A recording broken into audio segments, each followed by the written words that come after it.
Et bonjour à tous, bienvenue sur la chaîne de Calistast to the Moon.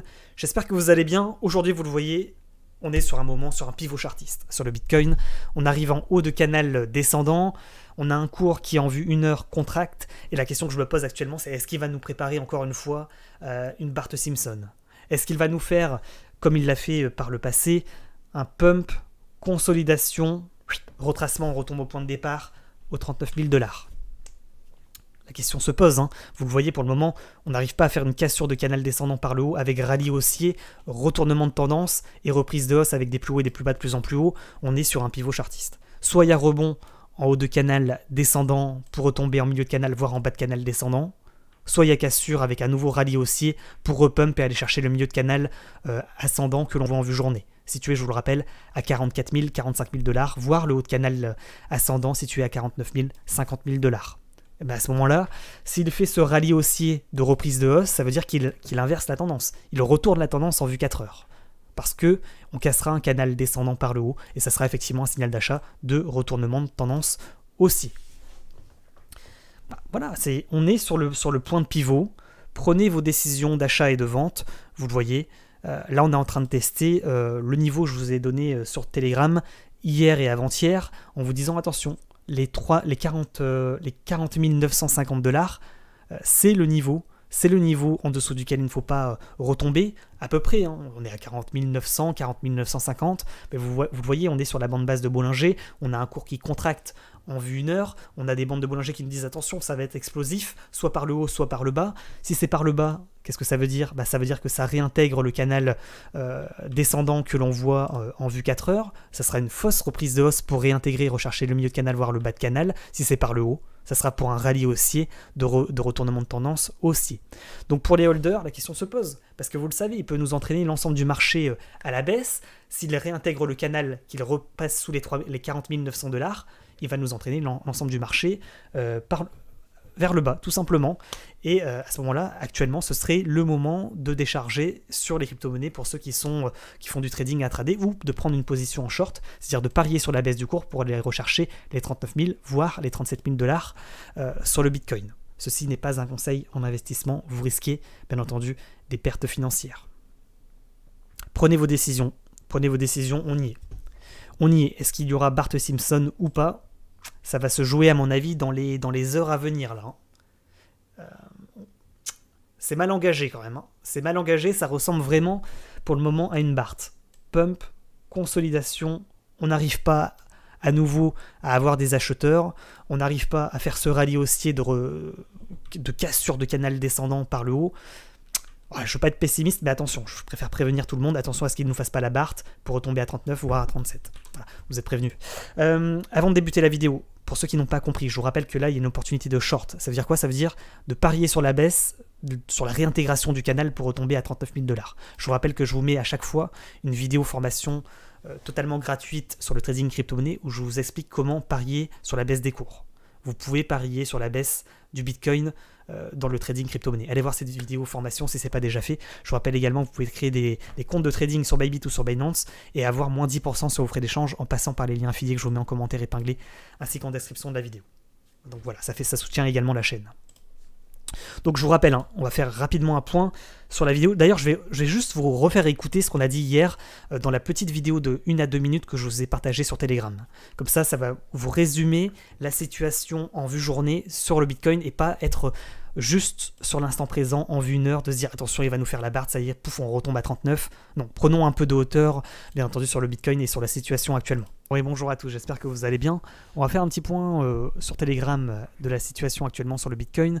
Vous le voyez, on en avait parlé hier, on est toujours dans une sorte de gros canal ascendant en vue journée, avec 2 niveaux de bas de canal ascendant, un niveau ici, vous le voyez, à 39 000 $, et un niveau suivant en alignant les mèches, situé, je vous le rappelle, à 37 000 $. On se posait la question hier de savoir est-ce que ce support était le bottom ou est-ce qu'il faudrait aller chercher les mèches, l'alignement des mèches situé à 37 000 $. Pour le moment, en tous les cas, je vous le rappelle, hein, tant qu'on n'est pas sorti de ce canal descendant en vue 4 heures, on est descendant sur le Bitcoin. Par conséquent, pour le moment, il continue de faire des consolidations drop dans ce canal descendant. Le signal d'achat se fera sur cassure confirmée du canal descendant par le haut. Et vous le voyez, actuellement on y est. On s'approche de ce canal descendant, du haut de canal descendant. Donc le niveau important est situé à peu près à 41 500 $. Donc à vous de voir. Si vous pensez qu'il y aura cassure confirmée par le haut, l'objectif sera, vous l'avez compris, le milieu de canal, du gros canal en vue journée, situé à peu près à 43 000, 44 000 $, voire le haut de canal ascendant, que l'on suit également en vue journée, à 48 000, voire 50 000 $, pour faire finalement un retournement de tendance haussier avec une montée en escalier, avec des plus hauts et des plus bas de plus en plus haut, et en inversant ainsi la tendance. Deuxième possibilité pessimiste, de dire non, on ne va pas réussir dans les heures et dans les minutes à venir à casser finalement ces 45 500 $ et ce haut de canal ascendant. On va peut-être même faire une fausse cassure réintégration du canal pour mieux retomber en milieu de canal, voire en bas de canal, correspondant, je vous le rappelle, à l'alignement des mèches et les 37 000 $. Donc à vous de voir, c'est maintenant que ça se joue. Soit vous shortez pour aller chercher le milieu de canal descendant, voire le bas de canal descendant, soit vous prenez une position longue pour faire un retournement de tendance en vue 4 heures. Ceci n'est pas un conseil en investissement, vous risquez des pertes financières. Voilà, c'est ce qu'on avait dit hier dans la vidéo Telegram dans lesquelles je vous donne des points sur la situation en temps réel et en avant-première par rapport à YouTube. Vous le voyez pour le moment, au niveau des indicateurs sur le Bitcoin, on a les informations suivantes. Quand les moyennes mobiles se croisent, on a un signal d'achat. Donc là, on a eu un signal d'achat, cassure, pullback et peut-être une amorce à nouveau d'une tendance haussière avec des plus hauts et des plus bas de plus en plus haut. Cependant, si la MM9 devait repasser sous la MM20 et que le Bitcoin devait réintégrer le canal descendant, du coup on aurait un recroisement de ces moyennes mobiles, ça invaliderait ce signal d'achat, et de toute façon on le verrait parce qu'on réintégrerait le canal descendant, et à ce moment-là on aurait une annulation du signal d'achat qu'on a eu hier avec cette tentative de cassure du canal par le haut. Voilà. Pour le moment, voilà, on est à la croisée des chemins. Moi je pense qu'il ne faut pas prendre forcément de position longue ou short au milieu. Je pense qu'il faut attendre la cassure confirmée du bas de range ici, à peu près à 40 900 $, je pense, on peut arrondir à peu près à ce niveau-là. Il faut attendre qu'on ait, lors de la réintégration, une augmentation des volumes, parce que si ça nous casse comme là actuellement, c'est en train de casser, mais il n'y a pas de volume, ça peut être un piège. Voilà, ça peut être un piège pour aller chercher les stop-loss, pour repartir à l'opposé, et vraiment réamorcer une tendance haussière avec des pumps consolidation, etc., et en faisant effectivement à chaque fois des drapeaux descendants ou des biseaux descendants de continuation haussier. À l'inverse, pour ceux qui pensent effectivement que ça va poursuivre la hausse, on aura une opportunité de position longue, c'est-à-dire de prendre une position à l'achat sur cassure effectivement du niveau qu'on avait donné hier sur Telegram des 41 500 $. Attention, voilà, vous êtes prévenus, il y a les deux possibilités, on va s'arrêter là parce que sinon je vais me répéter, mais voilà, l'objectif à la baisse pour terminer les 39 000, donc le support ascendant du canal ascendant que l'on voit en vue journée, voire le bas de canal que l'on voit également ici à 37 000 $, correspondant, je vous rappelle, à l'alignement des mèches les plus basses. Okay, pour le moment, c'est plutôt ça, à mon avis, l'objectif.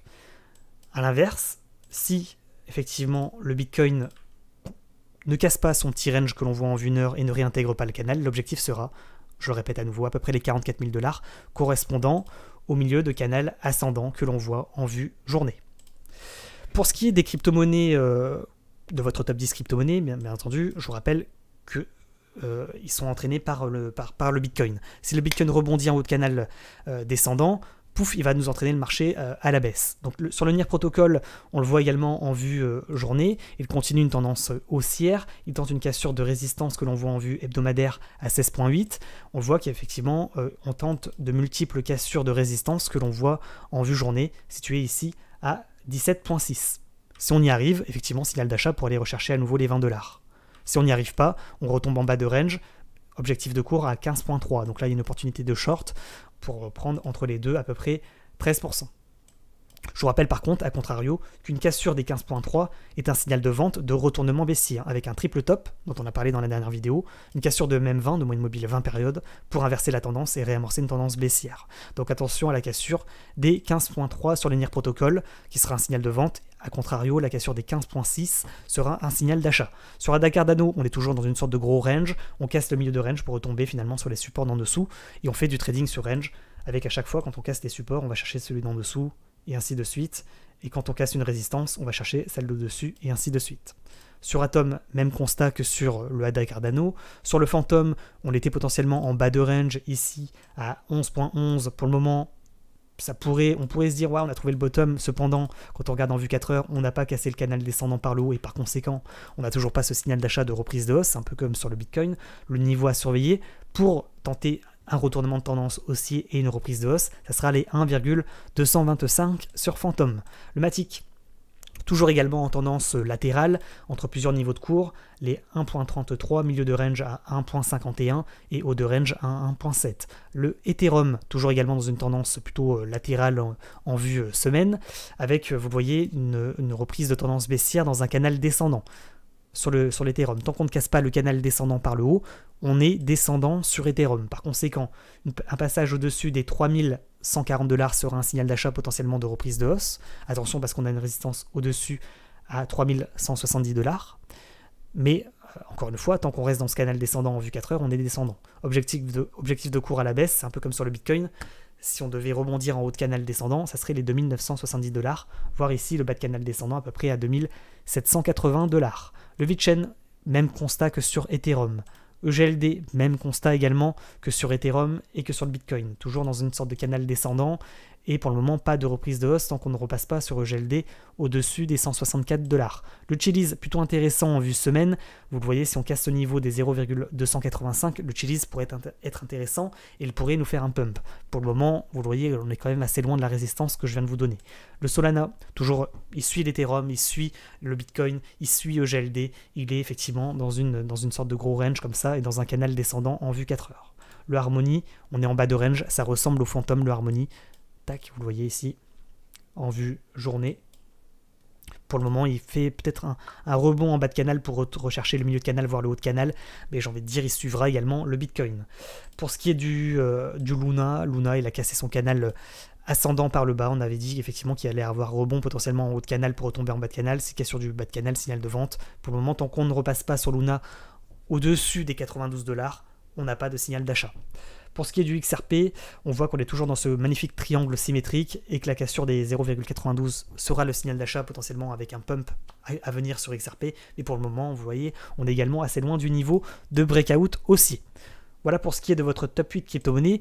Concernant les crypto-pépites que je vous ai partagées sur Discord dans l'onglet bonus graphique, je vous rappelle, vous pouvez retrouver l'ensemble des graphiques, que ce soit votre top 8, mais également les cours du Bitcoin dans toutes les unités de temps. C'est accessible en accès libre et gratuit. On va passer maintenant aux pépites, également disponibles en bas de graphiques. Tac. Je vous ai parlé du ASR, du APE, du CHSB, du DOG, du XMR, du DIL, du IOST, le GMT, OGN et VTHO.